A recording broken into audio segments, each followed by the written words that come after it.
Friends, today we will see some numericals based on electric potential. The first one is two charges 3 into 10 power minus 8 coulomb and minus 2 into 10 power minus 8 coulomb are located 15 centimeter apart. At what point on the line joining the two charges is the electric potential 0? Okay, take the potential at infinity to be 0. Okay, तो इसमें क्या करेंगे, इसमें जो है आपको दो charges आपको गिवन हैं.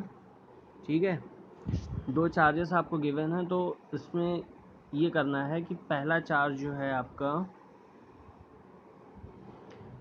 ये प्लस Q1 ले लेते, क्योंकि एक आपको ये वाला पॉजिटिव दिया हुआ है, सेकंड वन वाला निगेटिव चार्ज दिया हुआ है, ये माइनस Q2 है. अभी हमने क्या किया, इसको हम जनरलाइज कर लेंगे. ठीक है, और इन दोनों के बीच की जो सेपरेशन है वो R का मतलब यहाँ पे R लोकेटेड 15 सेंटीमीटर अपार्ट, तो 15 सेंटीमीटर हो गया. ठीक है, at what point on the line joining the two charges is the electric potential is 0. Suppose P point पे जो है वो इलेक्ट्रिक पोटेंशियल क्या है, 0 है. ठीक है, तो हम ये मानते हैं कि प्लस Q1 से x डिस्टेंस पे जो P पॉइंट है, मैंने ये माना कि P पॉइंट जो है उस P पॉइंट पे इलेक्ट्रिक पोटेंशियल 0 है. पहली कंडीशन तो ये हो गई. दूसरा, ये जो P पॉइंट है वो आपका प्लस Q1 से x डिस्टेंस पे है. ठीक है, तो ये Q2 से P पॉइंट कितनी डिस्टेंस पे होगा, टोटल डिस्टेंस आपकी R है, तो ये Q2 से कितना हो जाएगा, R माइनस एक्स. ठीक है, यहाँ तक क्लियर हो गई बात. अब देखो यही डायग्राम आपका ये बना हुआ है. ठीक, Q1 की वैल्यू ये है, Q2 ये है, R की वैल्यू ये 15 इंटू 10⁻⁻² मीटर है. तो लेट P पोटेंशियल इज 0. तो potential at point potential at point P due two point A. ठीक है, तो यहाँ पे ये A है, ये B है. ठीक है, ये याद रखना, A और B. तो potential at point P due two point A, तो VPA निकालेंगे, तो VPA इक्वल टू हो जाएगा K Q1, VPA equal to हो जाएगा K Q1 अपॉन X. ठीक है, ऐसे ही VPB जब निकालेंगे, VPB, तो VPB क्या हो जाएगा, potential at point P due two point B और माइनस Q2, तो minus K Q2 upon R minus X. ठीक है, तो ये टोटल ऐड हो जाएगा V net equal to VPA plus VPB, VPA plus VPB. V net equal to क्या हो जाएगा, VPA प्लस VPB. ठीक है, ये सेम वही आपका, क्योंकि ये स्केलर क्वांटिटी है तो इसको आप अलजेब्रिकली ऐड कर सकते हो. ठीक है, तो VPA और VPB की वैल्यू पुट कर देंगे. VPA की वैल्यू है K Q1 upon X minus VPB क्या K minus K Q2 upon R minus X. तो ये दोनों की वैल्यू निकाल ली, तो K कॉमन हो जाएगा. और V नेट हमको क्या करना है, हमको V नेट की वैल्यू जो है वो हमको लानी है 0. V नेट हमारा क्या होना चाहिए, 0. भाई हमको V net at point P हमको 0 चाहिए, तो यहाँ पे 0 पुट कर दीजिए. तो K तो आपका कॉमन आएगा, K कॉमन होकर कैंसिल आउट हो जाएगा, तो बचेगा Q1 upon x minus Q2 upon R minus x. तो Q1 upon x equal to Q2 upon R minus x. तो यहाँ से x की वैल्यू फाइंड करेंगे. ठीक है, क्रॉस मल्टीप्लाई करा के x की वैल्यू फाइंड कर लेंगे, क्योंकि अल्टीमेटली हमको x की वैल्यू फाइंड करनी है. ठीक, अब देखो हम ये साइन जो है, since we have taken negative sign earlier, so don't need it to take again in the calculation. ठीक है, तो अब क्या करेंगे, अब हम Q2 पे सीधे हम वैल्यू पुट कर देंगे. Q2 पे हमें साइन लेने की जरूरत नहीं, क्योंकि एक बार हम साइन ले चुके हैं वहाँ पे. ठीक है, माइनस साइन ले चुके हैं. अगर आप दो बार ले लोगे तो गलत हो जाएगा, एक ही बार लेना है. ठीक, तो x इक्वल टू क्या हो जाएगा, यही वैल्यू पुट करो, Q1 की वैल्यू पुट करो, R की वैल्यू पुट करो, Q1 प्लस Q2 की वैल्यू पुट कर दो. Q2 को हमने अभी यहाँ पॉजिटिव इसीलिए लिया है क्योंकि Q2 को हम ऑलरेडी फार्मूले में नेगेटिव ले चुके हैं. तो x की वैल्यू आ गई 9 सेंटीमीटर. ठीक है, तो आपका ये आंसर आ जाएगा प्लस Q1 से 9 सेंटीमीटर की दूरी पे, डिस्टेंस पे, ये आपका पोटेंशियल क्या होगा, 0। ठीक है। अब नेक्स्ट क्वेश्चन में क्या है, a regular hexagon of side 10 centimetre has a charge 5 microcoulomb at each of its vertices, calculate the potential at centre of the hexagon. ठीक है, तो इसमें क्या करोगे, इसमें पहले तो ये जो हेक्सागन है, ये हेक्सागन में एंगल कितना होगा ये आपको फाइंड करना है। ठीक है, तो ये हेक्सागन का एंगल फाइंड करने के लिए क्या करोगे, ये पॉइंट O है यहाँ पे,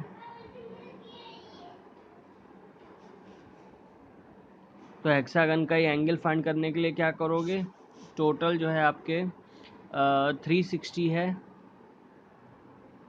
और डिवाइड कर दीजिए 6 से, क्योंकि इसमें 6 साइड्स हैं, तो आ जाएगा ये 60 डिग्री। ठीक है, तो यानी जितने भी एंगल यहाँ पे होंगे वो सारे के सारे आपके 60 डिग्री के होंगे। ठीक है, तो ये सारे के सारे एंगल 60 डिग्री के हो गए, और ये सब के सब आपके 10 सेंटीमीटर के हैं। रेगुलर हेक्सागन का मतलब सारी साइड्स जो है वो 10-10 की हैं, ये 10 का, ये 60 का। ठीक है, और ये भी सारी साइड्स जो हैं वो इक्वल हैं, तो ये सारे के सारे एंगल भी आपके कितने हो जाएंगे, 60 के ही हो जाएंगे। ठीक है, बात समझ में आ गई। अब हमको वी नेट फाइंड करना है O पे। ठीक है, calculate the potential at centre of hexagon, Q charges वो भी सब सेम है। ठीक है, तो वी नेट अगर हमको फाइंड करना है तो वी नेट हमें O पे फाइंड करना है।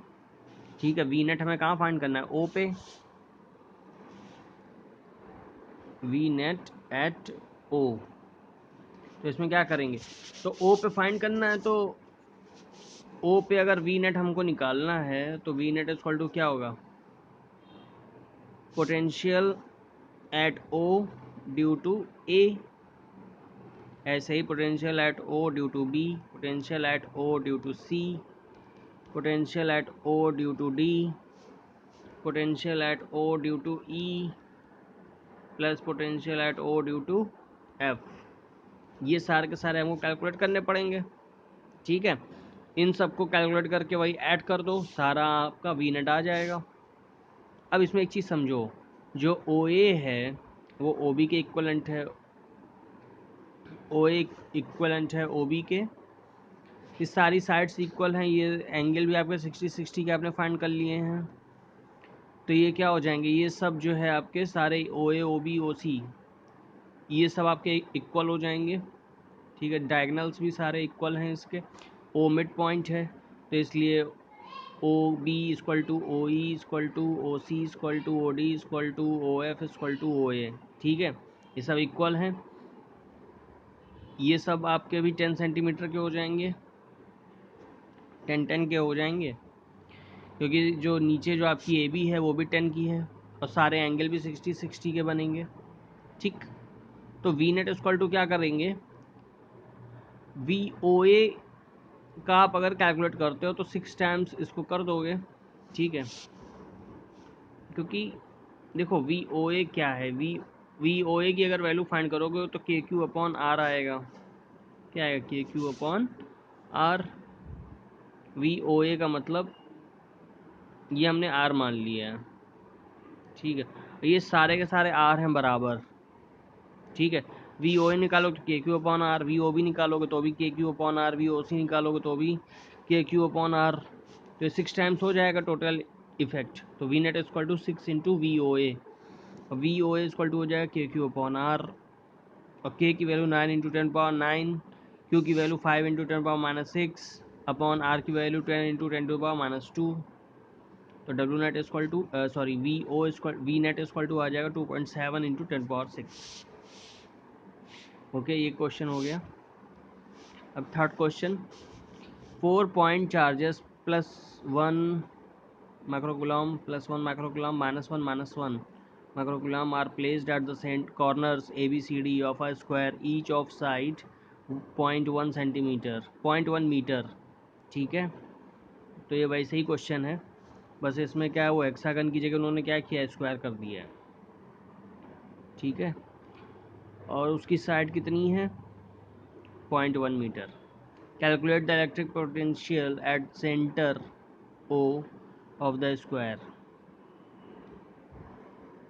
तो आपको ओ पे आपको नेट कैलकुलेशन करनी है। अच्छा ध्यान देना, वहाँ पे क्या था कि वहाँ पे जो पोटेंशियल जो था वो सारे चार्जेस इक्वल थे, सेम थे। यहाँ पे दो चार्जेस जो है पॉजिटिव हैं, दो निगेटिव हैं, तो जब ऐड करोगे तो क्या आना चाहिए आंसर, 0। ठीक है, वहाँ 0 ही आ रहा है। ठीक, बस समझ में आ गई, ये मतलब जनरल परसेप्शन है। तो वी नेट इक्वल टू आप निकालोगे तो ऐसे ही वी ओ ए निकालोगे, वी नेट इक्वल टू क्या हो जाएगा, वी ओ ए प्लस, भाई आपको ओ पे फाइंड करना है तो ओ पे ए की वजह से आएगा, ओ पे बी की वजह से फाइंड, ओ पे सी की वजह से, ओ पे डी की वजह से। तो वी नेट इक्वल टू क्या होगा, V net equal to V O A plus V O B plus V O C plus V O D. और वी ओ ए क्या है, K Q upon O A, V O B क्या है, K Q upon O B, V O C क्या, K Q upon O C, V O D क्या, K Q upon O D. अब यहाँ से ओ ए, जो ओ ए है वो हाफ ए सी है, तो क्या होगा हाफ ए सी, क्योंकि स्क्वायर है, स्क्वायर के डायगनल्स भी क्या हो जाएंगे। ठीक है, तो जो डायगनल होंगे वो आपके मतलब ये दोनों डायगनल्स इक्वल होंगे, जो इसका ओ जो मिड पॉइंट है वहाँ से वो डिवाइड हो जाएंगे, तो हाफ डायगनल हो जाएगा। और जो स्क्वायर का जो डायगनल होता है, जैसे इसकी जो एक साइड अगर ए है तो जो डायगनल होता है वो a√2 होता है। ठीक है, ये चीज़ यहाँ मेंशन नहीं है, ये आपको पता होगा। ठीक है, डायगनल क्या होता है, a√2 होता है, तो हाफ इंटू a√2, तो ये आ जाएगा a/√2। ओ ए आपका आ गया a/√2। ठीक है, और ये O A equal to O B equal to O C equal to O D, ये सारे के सारे आपके a/√2 होंगे। ठीक है, इसमें ये सब चीज़ें बस स्क्वायर की अगर प्रॉपर्टीज़ आपको क्लियर हैं तो क्वेश्चन इजी, क्योंकि मेन जो यहाँ पे जो गेम है वो ये है कि आपको ये डिस्टेंस फाइंड करनी है, ओ ए और ओ बी ओ सी ओ डी, ये आपने फाइंड कर लिया, तो क्योंकि आपको डिस्टेंस ही फाइंड करनी होती, बाकी सब तो गिवन ही होता है। तो अब देखो, तो वी नेट इक्वल टू क्या करोगे, ओ ए की वैल्यू वही के क्यू अपॉन R1, के इंटू क्यू की वैल्यू +1 इंटू 10⁻⁶ अपॉन a/√2। ऐसे ही ये भी प्लस था, ये वाला माइनस था, तीसरा वाला सी वाला और डी वाला भी माइनस था, तो माइनस माइनस और प्लस प्लस से कैंसिल हो जाएंगे, टोटल आपका वी नेट इक्वल टू 0 आ जाएगा। ठीक है, अच्छा सेकंड प्रॉब्लम क्या थी, if E is the middle point of the B C, what is the work done in carrying an electron from O to E. ठीक है,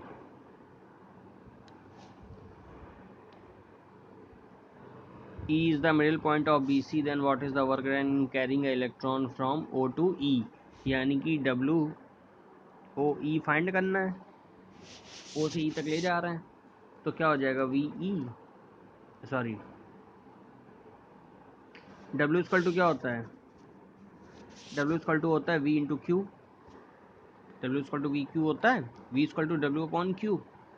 तो पोटेंशियल एट पॉइंट E, आप इलेक्ट्रॉन को लेके जा रहे हो, इंटू E माइनस V, ये WO। ठीक है, तो WO क्या हो जाएगा, VO इंटू ई। ठीक है, तो ये आपको करना है। अब देखो,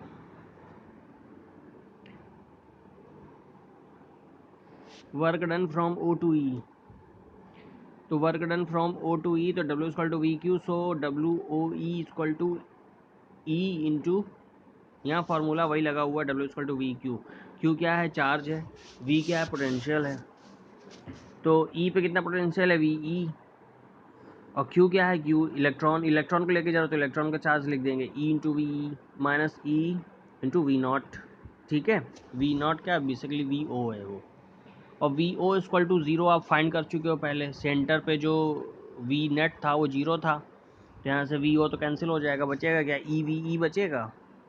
अब आपको वी ई फाइंड करना है, तो वी ई अभी आपने जो निकाला था आपने ओ पे निकाला था, अब आपको कहाँ निकालना है, अब आपको ई पे निकालना है। तो ई पे निकालना है, तो ई पे किसके किसकी वजह से होगा, ई पे होगा बी की वजह से पोटेंशियल, ई पे होगा सी की वजह से, ई पे होगा डी की वजह से, ई पे होगा ए की वजह से। लेकिन देखो ई से बी तक की डिस्टेंस आपको पता है a/2, ई से सी तक की डिस्टेंस पता है a/2, लेकिन आपको ई से डी तक की डिस्टेंस और ई से ए तक की डिस्टेंस आपको निकालनी पड़ेगी। ठीक है, तो देखो वी ई के लिए क्या है, V E equal to V E A plus V E B plus V E D plus V E C, ये समझ में आ रहा है ना।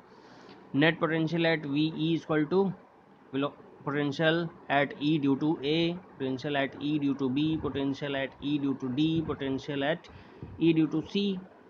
अब V E A equal to क्या हो जाएगा, V E A potential at E due to A, तो क्यू अपॉन ए ई आपको निकालना है।